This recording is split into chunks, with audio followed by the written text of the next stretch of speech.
Good Evening Business. Actu, experts, débat et interview des grands acteurs de l'économie.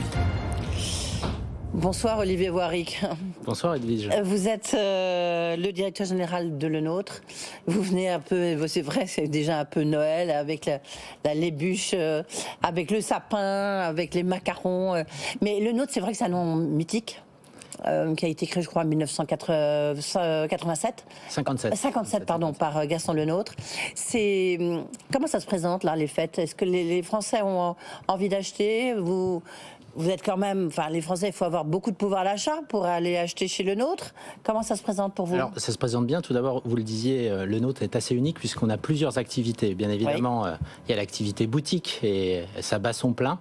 C'est vrai que début décembre, on a senti un peu de ralentissement, mais je peux vous dire depuis 2-3 jours, les Français sont orientés vers les fêtes et je peux déjà vous annoncer que les Français ont envie de faire la fête. Oui. Et on peut dire que et les commandes et les passages en boutique sont très prometteurs pour ce Noël. Vous êtes plus combien là? On parle beaucoup d'inflation déjà, et on parle beaucoup aussi de croissance. Alors l'inflation, cette année, là, en fin d'année, elle s'est ralentie. C'est vrai qu'on a eu des forts impacts en début d'année. On est plutôt sur environ 6% d'inflation, qui, grosso modo, est répercutée dans nos prix, puisqu'il faut être honnête.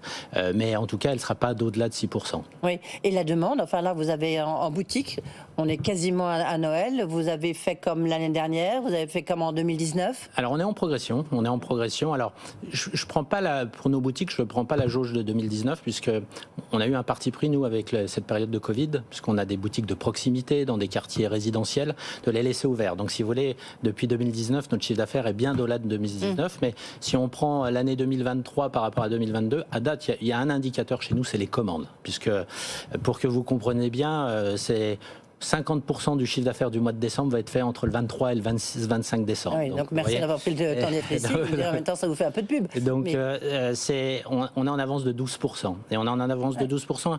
Et il y a deux indicateurs qui sont intéressants. Il y a un indicateur tout d'abord qui est de la fréquentation qui est en hausse, qui est un indicateur important dans le monde des boutiques, qui est de 3%. Et on a un prix moyen qui augmente de 9%. Donc c'est pour ça que je vous dis que les Français ont envie de faire la fête. Parce qu'au-delà que nos prix ont augmenté avec l'inflation, on voit on est au-delà de l'inflation dans l'augmentation du prix moyen. Mais par exemple, la bûche que vous avez là, qui est magnifique, elle coûte combien? Alors, celle-là, elle est à plus de 200 €. Elle a plus de 200 €, mais c'est ce qu'on appelle une bûche signature. C'est-à-dire qu'ici, vous avez tout l'artisanat de la maison Le Nôtre. C'est-à-dire qu'elle est très attendue, elle est en série limitée, vous la commandez, et puis elle représente la signature de tous les artisans de la maison Le Nôtre. C'est-à-dire que, tout d'abord, vous voyez, les chocolatiers ont travaillé, ils ont fait une luge qui est toute en chocolat. Au-dessus, vous avez des gourmandises qui parlent et de la glace, parce que nous avons nos propres glaciers, et de notre dessert signature qui est la feuille d'automne. Et vous avez également ce côté un peu wedding cake parce que nous avons une grosse activité traiteur événementiel tout au long de l'année qui est encore différente des boutiques et on voulait rendre hommage aux gens qui sont dans le décor chez nous. Donc ça, vous en avez que 400. Et elle est un petit peu plus de 200 €. Ouais. Mais... Les matières premières, vous n'avez pas eu de problème de matières premières? Non, on n'a pas eu notamment le chocolat qui avait beaucoup augmenté, mais maintenant, est-ce qu'il est redevenu à peu près dans les purs anti-Covid? Alors, il n'est pas redescendu, on va pas se le mentir, mais on va dire que nous, l'inflation, notamment sur les matières premières, on est sur un plateau, et on le voit principalement depuis la rentrée, où les matières premières, les prix n'augmentent plus en tout cas. Est-ce que vous avez une pénurie de personnel? Parce qu'on voit que et ça existe partout, et surtout dans vos métiers, parce que vous êtes traiteur, mais vous faites de l'événementiel, vous avez le précathlon, donc vous touchez un peu à toutes les palettes, là où il manque, où il y a des trous dans la raquette. Alors, on a des tensions sur certains postes, parce que comme vous le dites, on est 700 collaborateurs, on a 4 activités, on a l'activité boutique, traiteur événementiel, l'école, l'éducation, on a le précathlon, le restaurant 3 étoiles. Alors, certains métiers sont en tension, c'est très vrai. Lesquels? Principalement, on va dire, dans la vente, pour les boutiques, et dans la production également, Mais il y a d'autres, on va dire que grâce à notre nom de la marque, grâce à notre aussi volonté d'accueillir un plus grand nombre, mais avec notre école et vous également. Avez une pénurie de... On va revenir sur l'école parce que c'est très intéressant. Est-ce qu'il y a vous avez une pénurie de chefs, tout simplement, ou pas? De chefs, non, pas vraiment, puisque... Vous avez combien de chefs? Je crois que j'avais vu, mais une des plus grandes brigades de France. Alors, on a deux choses. On a la plus grande brigade de France, puisqu'on a à peu près 400 chefs, et on a la brigade la plus titrée d'Europe, Le benchmark, c'est fait que sur l'Europe. Donc, si on fait cocorico français, on va dire du monde, puisqu'on a plus de 6 meilleurs ouvriers de France. On a un champion du monde, le dernier champion du monde de la pâtisserie. Et qui s'appelle Étienne Leroy, et qui a conçu cette bûche. Et qui a quel âge? Il a une petite quarantaine, il a 35-37 ans, voilà. Parce que l'école, est-ce qu'elle attire de plus en plus de jeunes? Oui, alors nous, notre école, en fait, elle a principalement 2 savoirs. Le premier, c'est la reconversion pour devenir chef, cuisinier, pâtissier ou boulanger. Et donc, c'est de la reconversion, c'est des jeunes adultes. Et très nettement, on voit beaucoup de jeunes adultes qui ont envie de changer de métier et d'avoir un métier qui fait du sens comme les nôtres et qui viennent faire cette école. Et puis 2, on a un deuxième savoir qui est parfaire les techniques des professionnels. C'est-à-dire comment améliorer sa technique chocolatière, sa technique de cuisson. Et donc, on va dire que pour la première partie, non seulement on attire des Français, mais on attire du monde entier, des gens qui veulent faire ce métier. Pour les professionnels, vous avez raison, il y a une tension, donc les professionnels prennent moins de temps pour venir se former. On en avait beaucoup plus durant le Covid, grâce notamment au dispositif du FNE. Oui, ça, forcément. Et l'apprentissage ? L'apprentissage, c'est toujours très important dans les métiers de la cuisine. L'apprentissage, elle est clé, c'est-à-dire que l'ADN de cette maison, ça a toujours été la transmission. C'est-à-dire que tout ce que l'on fait, est porté vers la transmission. Donc pour vous donner une idée, dans notre atelier de production, qui est basé dans les Yvelines, pour vous donner une idée, c'est quand même 12 000 m² d'atelier de production. On est vraiment dans l'artisanat. C'est vraiment un métier manuel. Et on a, si je prends rien que la production, chaque année, on a 45 apprentis. Ouais. Olivier, la question qu'on peut se poser quand même, c'est vous êtes passé par Häagen-Dazs, vous n'avez rien à voir, mais vous avez des responsabilités très importantes.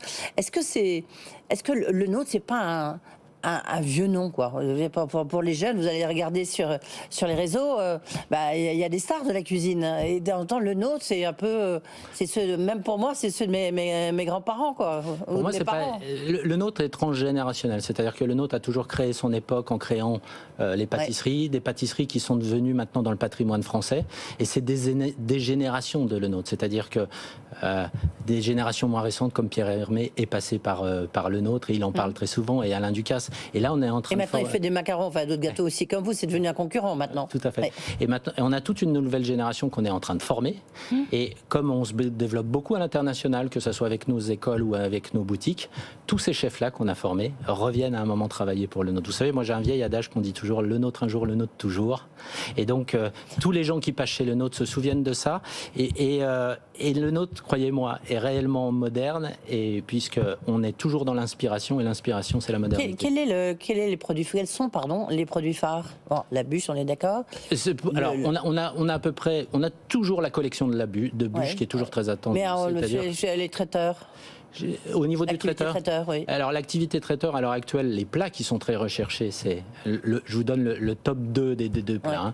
C'est tout d'abord la dinde de Bresse farcie au marron.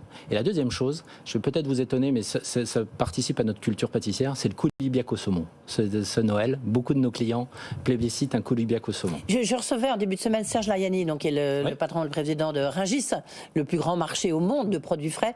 Il disait quelque chose d'intéressant, c'est-à-dire qu'à la limite, c'est moins de homard, c'est moins de foie gras. C'est que les gens, il y a des questions de pouvoir d'achat, mais du coup, il y a des produits un peu de substitution. La coquille Saint-Jacques se vend énormément.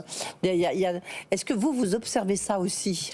On observe ça, c'est-à-dire qu'il y a des moments de consommation, et certains moments de consommation on a envie de le fêter, et certainement on utilise moins de produits festifs. Mais il y a toujours l'envie de se faire plaisir, et il y a toujours l'envie de se retrouver. Et le grand défi pour vous en 2024, c'est quoi? Alors, il y en a plusieurs. Tout d'abord, ça fera vos 5 ans à la tête de le nôtre. Il y en a plusieurs. Tout d'abord, il y a à continuer à développer notre activité internationale, et je peux vous annoncer qu'en janvier, on ouvrira à nouveau une activité retail, mais on ouvrira aussi un restaurant 3 étoiles Frédéric Anton à Shanghai.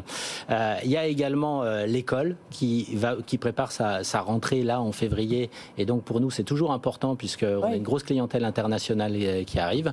Le Pré-Cattelan, nous sommes en train de basculer sur le Pré-Cattelan 2.0. Donc on va, à partir de septembre, juste après les Jeux Olympiques, nous allons ouvrir un nouveau restaurant Pré-Cattelan. On va entièrement rénover. On a revu l'entièreté de notre projet. Et enfin, je ne vais pas vous annoncer un scoop, mais juillet 2024 sera très important pour les traiteurs événementiels et en particulier pour le nôtre qui va faire rayonner la France à travers ces Jeux Olympiques. Ça veut dire quoi, faire rayonner la France?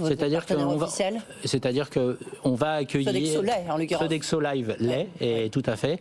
Et nous, on a eu la chance de... Parce que vous appartenez à Sodexo. Hein. Tout à fait. On a eu la chance de nous voir confier un certain nombre d'hospitalités pour les grands événements et on aura à cœur de présenter le meilleur de la France. Merci beaucoup, ça ne sera pas des petites luges, mais ça sera autre chose. Merci beaucoup d'être venu nous voir, Olivier Warwick, surtout dans cette période quand même très chargée. Vous avez expliqué quelques jours clés. Merci beaucoup, je rappelle, vous êtes le patron de Le Nôtre. Tout de suite, les infos, Guillaume Paul.